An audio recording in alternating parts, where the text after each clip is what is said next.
Hello, very good evening. Welcome to the Evening Bulletin live and direct from our studios on the 10th Avenue Extension, Great Estate, Nungwa, Adegono. We take a look at the headlines. Mahama marks Jamaica's 64th independence with historic parliament address. In business, Energy Commission introduces new building efficiency rules into permitting system. And on the international front, Pakistan restricts international media reporting.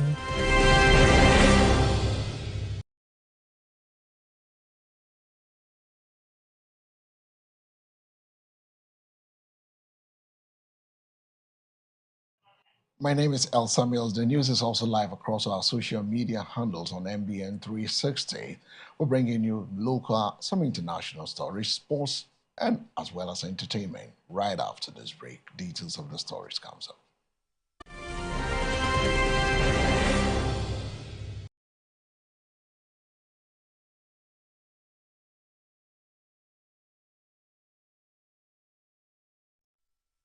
The President, John Dramani Mahama, has become the first Ghanaian head of state to address the Parliament of Jamaica, delivering a landmark speech as Jamaica celebrates its 64th independence anniversary. The visit underscores the need of historical and diplomatic ties between Ghana and Jamaica, while reaffirming both nations' commitment to strengthening cooperation. President John Dramani Mahama has made history in Kingston, becoming the first Guinean president to address the Parliament of Jamaica. The address came as Jamaica marked its 64th independence anniversary, with President Mahama emphasizing the enduring bonds between the two nations, bonds rooted in a shared African heritage, the legacy of the transatlantic slave trade, and a common pursuit of freedom and development. During his address, the Ghanaian leader called for deeper collaboration in trade, investment, education, tourism, culture, and climate resilience, while highlighting the importance of strengthening South-South cooperation. President Mahama also reaffirmed Ghana's commitment to building stronger diplomatic and economic partnerships with Caribbean nations, describing the relationship between Ghana and Jamaica as one that transcends geography and is united by history, identity, and shared aspirations. The historic address forms part of President Mahama's official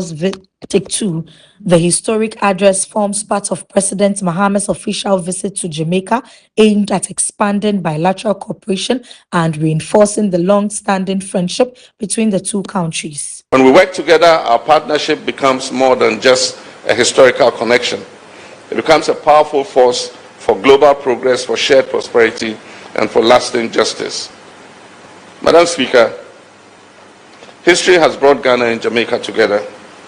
The future now calls upon us to deepen that relationship with renewed purpose and greater ambition. Our friendship has endured because it's founded not merely on diplomacy, but on shared values, on mutual respect, and an abiding sense of kinship. We recognize in each other not only trusted partners, but members of the same global African family.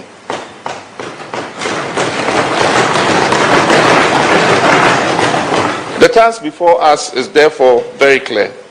It is to transform our historical bonds into practical partnerships that create jobs for our people, expand opportunities, and improve the lives of our citizens. The African Continental Free Trade Area, which has its headquarters in Accra, offers unprecedented opportunities for closer commercial relations between Africa and the Caribbean. With a market of more than 1.4 billion people, it provides Jamaican businesses with a gateway to Africa, just as Jamaica can serve as an important bridge for Africa's engagement with the Caribbean and the Americas. Together, we should strengthen trade and investment, we should promote joint ventures between our business people, and encourage greater collaboration between our private sector. We should deepen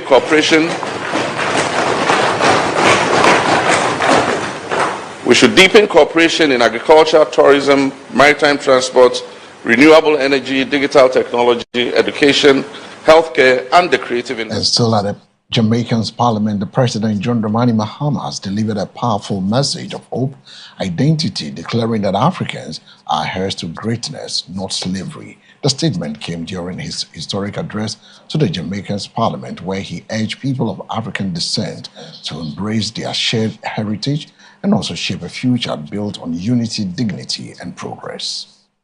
President John Dramani Mahama has called on Africans and global African diaspora to reject narratives of oppression and instead embrace a legacy of greatness.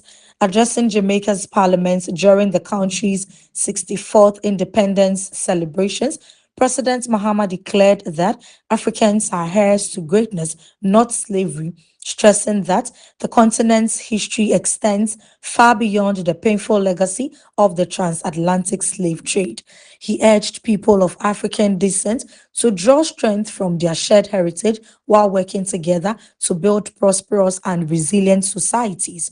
The president also highlighted the importance of education, innovation, economic cooperation, and cultural exchange in reconnecting Africa with the Caribbean and the wider diaspora. President Mahama said the future of Africa and its descendants should be defined not by the injustices of the past, but by confidence, opportunity, and a renewed commitment to collective progress. The story of Jamaica is in many respects the story of Africa. It began in the great civilizations of our continent, the Empire of Ghana, Mali, Songhai, Great Zimbabwe, Buganda, Ashanti, Moshi, Benin, Ile-Ife, and many others. And this is before millions of Africans were forcibly taken across the Atlantic, endured the horrors of the Middle Passage, survived the brutality of enslavement, but found hope in communities in the New World that refused to surrender their identity, their faith, or their humanity. Against unimaginable odds, our ancestors preserved their cultures, their traditions, and their belief in freedom. They resisted oppression in countless ways, ensuring that future generations would inherit not despair but hope. From the Maroon communities in Jamaica to the liberation movements that swept across Africa, the spirit of resistance of the African endured. And it ultimately gave birth to free nations that were determined to shape their own destinies. Today we honor the enslaved men and women whose labor enriched empires while their humanity was denied them. We honor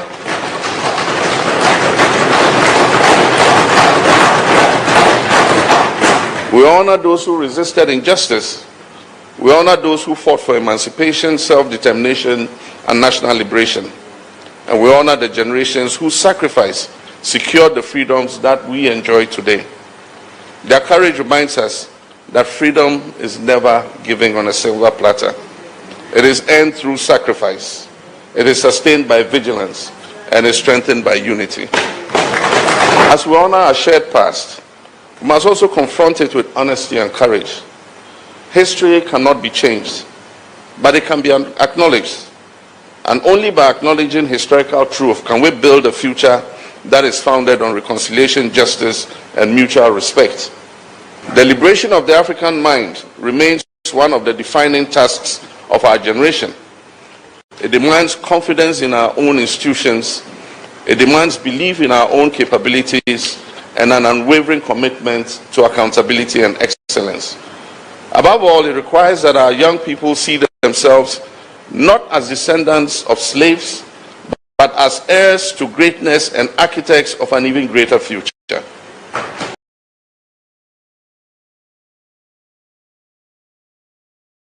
Moving on, the Minister for Youth Development and Empowerment, Honorable George Opare Addo, has announced a partnership with the Christian Council of Ghana and the Design and Technology Institute, DTI, aimed at equipping young people with relevant skills and creating pathways to employment. Ghana's Minister for Youth Development and Empowerment, George Opare Addo, says stronger collaboration between government and key institutions is needed to address youth unemployment and the growing gap between education and industry demands. The ministry is partnering with the Christian Council of Ghana and the Design and Technology Institute to expand skills training, promote entrepreneurship, and prepare young people for opportunities in the changing job market. Mr. Opariado says the initiative will focus on practical skills development, digital training, and creating stronger links between young people and employment opportunities. The partnership forms part of broader government efforts to ensure that Ghana's youthful population becomes a driver of economic growth through innovation, skills, and enterprise. More than the signing of documents, it represents a shared national commitment to invest in Ghana's greatest resource, that is our young people. The Ministry of Youth Development and Empowerment was established with a clear vision to coordinate a vibrant youth ecosystem that empowers every young Ghanaian to become healthy, skilled, innovative, productive, responsible, and globally competitive. Our mandate goes beyond implementing programs. We are bringing together government institutions, faith-based organizations, academia, development partners, civil society, and the private sector to build an ecosystem where every young person has the opportunity to thrive. No single institution can address the complex challenges facing the youth of today. Away from the youth ministry to the Ministry of Health has warned against extortion and illegal payment and admissions into health training institutions, insisting that anyone found compromising the process will face sanctions. The Ministry of Health says it will not tolerate any form of extortion or corruption in the admission process of health training institutions. The ministry's public relations officer, Tony Goodman, says individuals who demand money from applicants in exchange for admission opportunities are engaging in illegal practices and will be dealt with. He warned prospective students and the public to be cautious of fraudsters who claim they can influence admissions outside the official process. Mr. Goodman said admissions must be conducted in a fair and transparent manner with institutions following approved guidelines. The ministry is urging anyone with information on suspected cases of extortion to report to the appropriate authorities as it moves to protect the integrity of health training institutions. We have periodically written to them on the fees they must charge. Anybody who is charging beyond, we must punish the person. So that person will not even go closer to charging any unapproved fees. When we had institutions admit more than the quota given to them, they have been punished. They've been asked to step aside for further investigation. As I speak, the report is ready and it will be implemented. All of these, we are not doing it because we hate anybody. We are doing it because we must have a standardized system. All of us must agree that this is how much we want to charge a student. This is how many people we want to come into our school. We don't go beyond. Immediately you go beyond, it means that you are not respecting authority. We have how many? Over 100 and something students or nurses in the house. If you don't manage this situation, you're going to have chaotic environment, and that is even a human security already. Once I speak to about 2 of these institutions, heads of institutions are home.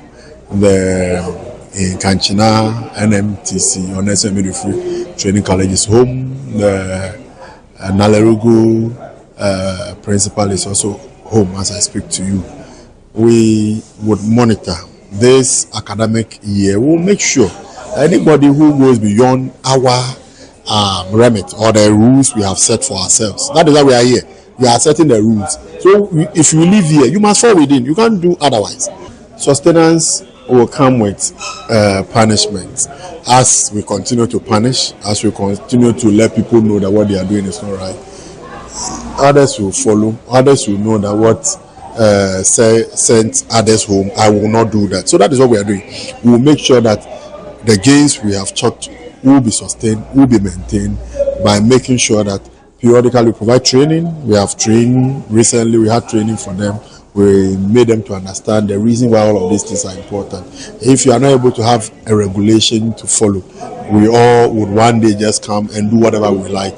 And the quality of training may not be that all of us want.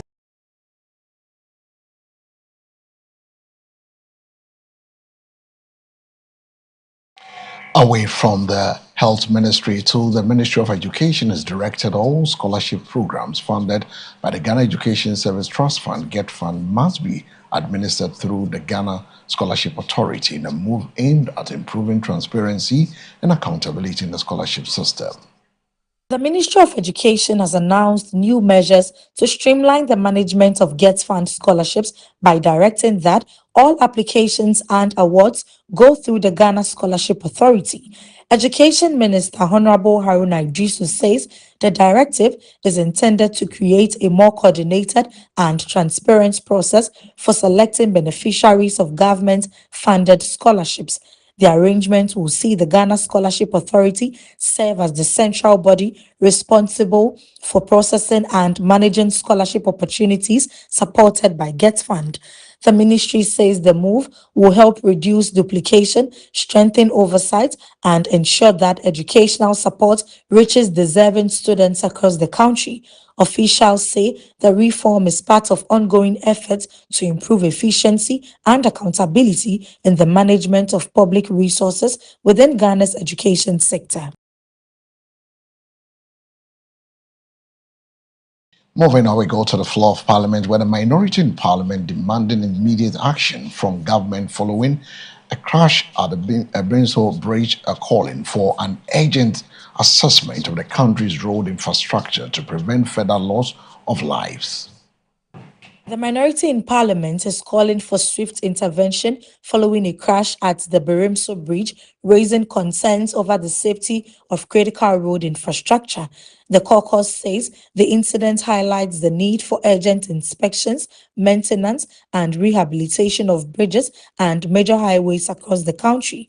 The minority is urging the government and relevant agencies, including the Ministry of Roads and Highways, to investigate the cause of the crash and take immediate steps to address safety concerns. The group says protecting commuters and road users must remain a priority, warning that delays in addressing infrastructure challenges could lead to more avoidable tragedies. The call comes amid renewed public concerns over road safety and the condition of some major transport routes across Ghana.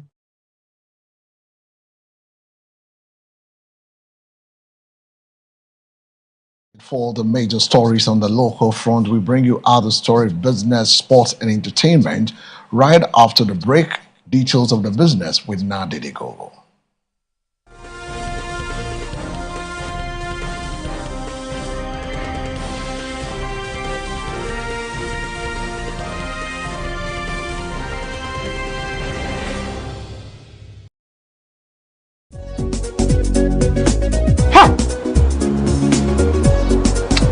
How would you some look fast?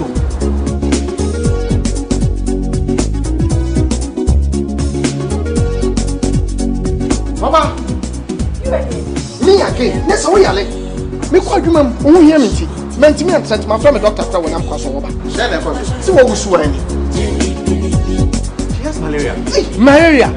Oh, what they say with the router? Me copy the absence here. A drone a friend router mixer. Yeah, come malaria draw. And running router. So Gaftrap and the draw ku abaso body ase wabo router mixture abaso router natural products no ne router mixture ya e dikutia atrid router tonic and the router life wa ehuru efin ne srade bone efin nipadua mu na support immune system no router de obi ase ye FDA ade dwede nkrato ya tu.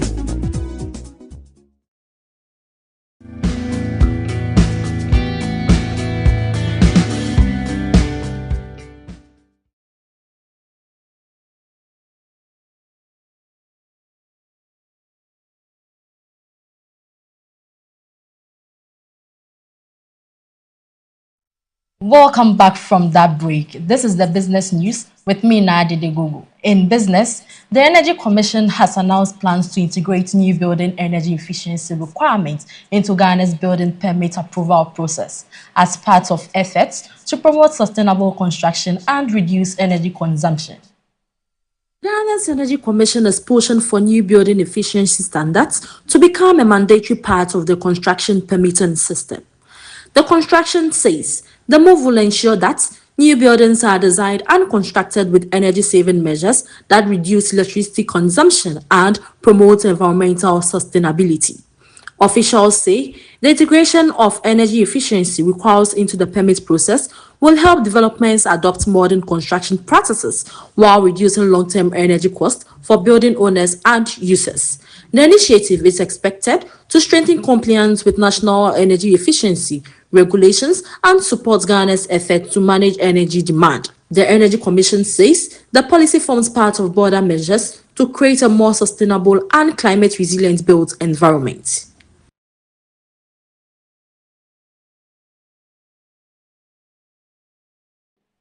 Still in business, the International Monetary Fund (IMF) says youth unemployment in Ghana remains a major economic challenge, with the rate hovering around 30%, highlighting the urgent need for job creation, skills development, and private sector growth.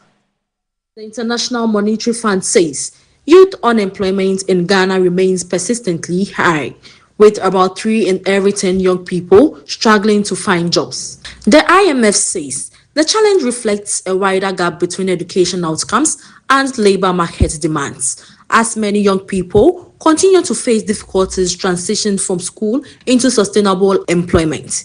The fund is calling for stronger investment in skills training, entrepreneurship, and private sector expansion to create more opportunities for Ghana's growing youth population.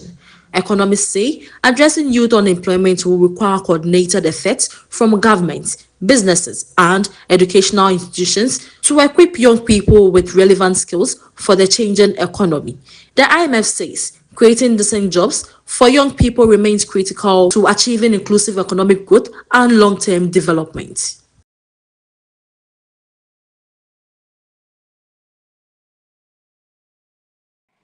Let's go for a break. Up next is sports and entertainment with Farah Ayi.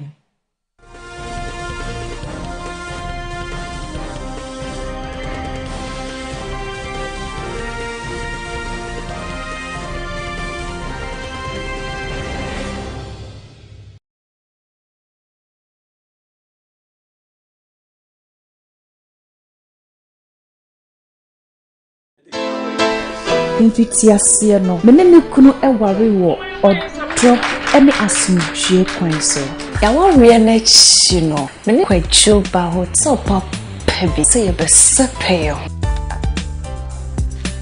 What? A team from so crown na maye bibia wo nyankopon sem ekoba ne sa me kunu antena se edro botum waje wo eye edek SM Bitters wa eni gia befi we na me de yem Bible edek SM Bitters timase mama me sa wa warrior mu enije bewie wo paya na ye kamfo edek SM Bitters Mrs. wa oyem ye onyina monno me no okọ one.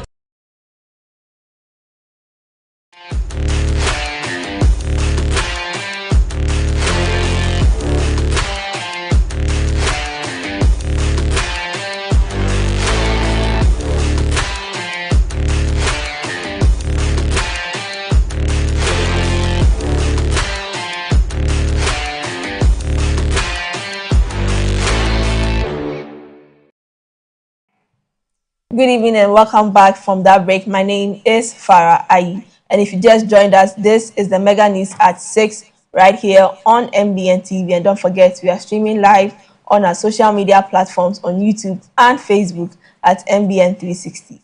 Now in sport, Black Starlight head coach Maxwell Konadu says criticism is part of football management, insisting he remains focused on preparing the team despite growing public scrutiny.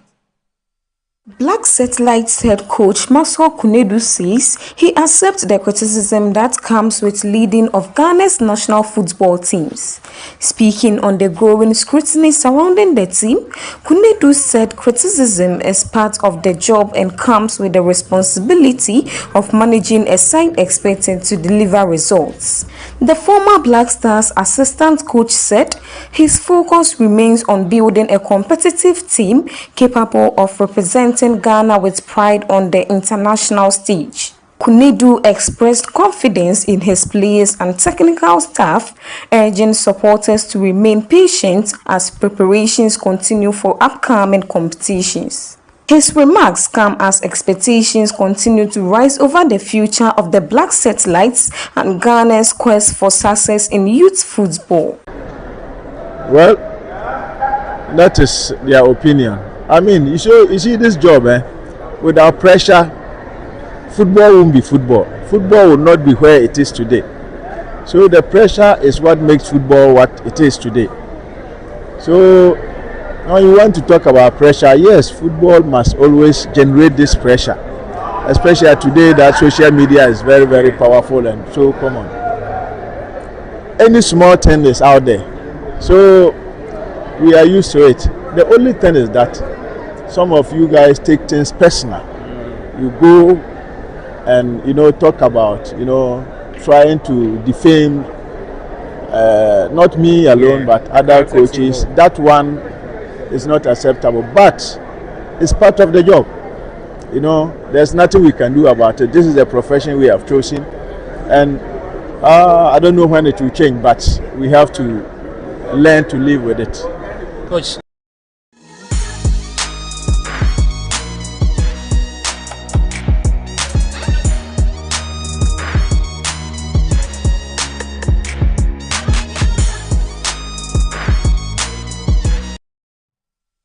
Now moving on to entertainment, Ghanaian Afrobeat star King Promise has been featured on Nigerian singer CK's newly released album, Banga Boy, in another major collaboration between two Africa's leading music talents. Ghanaian Afrobeat sensation King Promise has made an appearance on CK's newly released album, Banga Boy. The collaboration brings together two of Africa's most celebrated artists, further strengthening the growing musical ties between Ghana and Nigeria.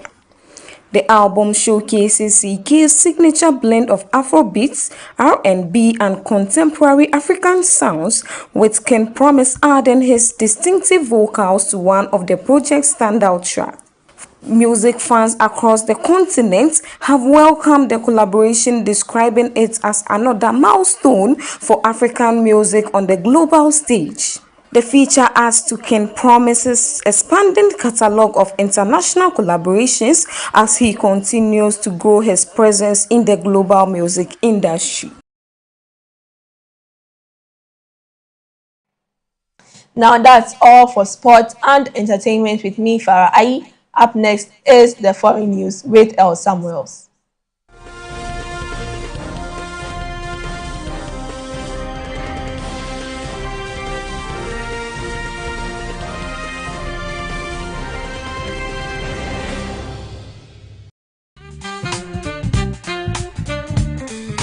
Let me introduce you to Farm Global Company Limited. At Farm Global, we offer you a variety of groceries and provisions to choose from. Cosmetics, perfumes, bed sheets, undies, boxes, you can mention all.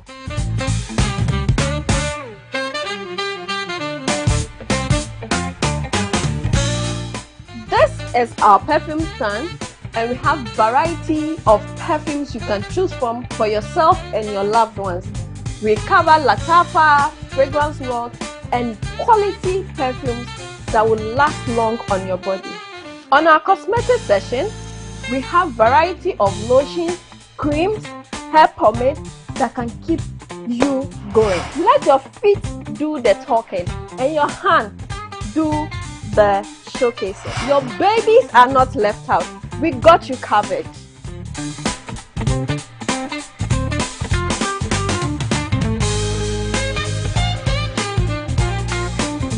At Farm Global, we make shopping a beautiful experience for you and your family. You can be at home, send your list, and get it delivered for free. Yes, for free. We know you can pay for it, but we want to show appreciation. We bring everything to you at your doorstep. Locate Farm Global on the Nungwabuade Road, just opposite Redeemer Chemist. Call us on 0592 0999 52 or 050 384 3633. Farm Global, fast, reliable, and convenient.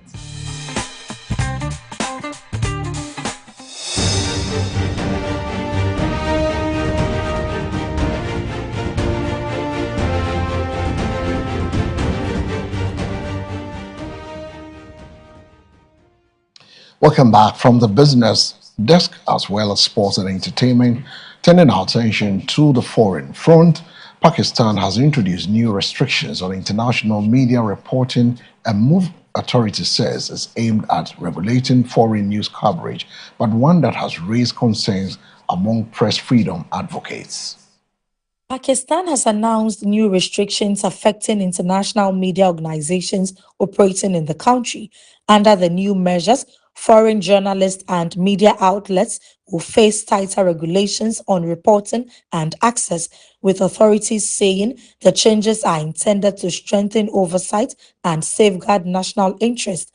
The move has drawn criticism from press freedom groups who argue that the restrictions could limit independent reporting and reduce media access to important events. Government officials, however, insist the measures are necessary to ensure responsible journalism and protect national security. The latest development has renewed debate over media freedom in Pakistan, with international observers closely monitoring its impact on foreign news coverage and press independence.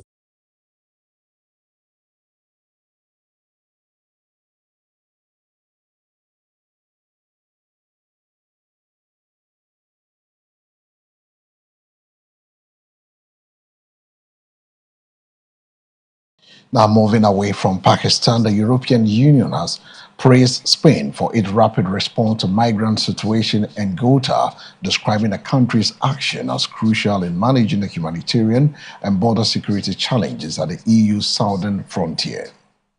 The European Union has commended Spain for what it describes as a swift and coordinated response to the migrant crisis in the Spanish enclave of Ceuta. EU officials say Spain acted quickly to manage the influx of migrants while balancing humanitarian responsibilities with border security obligations. The bloc reaffirmed its support for Spain, stressing that protecting the European Union's external borders remains a shared responsibility among member states. Authorities say efforts are continuing to provide humanitarian assistance to those affected while working with partner countries to address the root causes of irregular migration. The developments have once again highlighted the challenges facing Europe as it seeks to manage migration flows while upholding international humanitarian standards.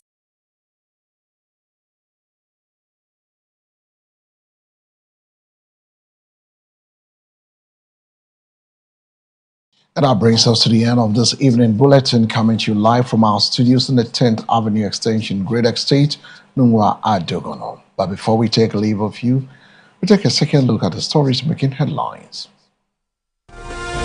Mahama marks Jamaica's 64th independence with historic parliament address. In business, Energy Commission introduces new building efficiency rules into permitting system. And on the international front, Pakistan restricts international media reporting.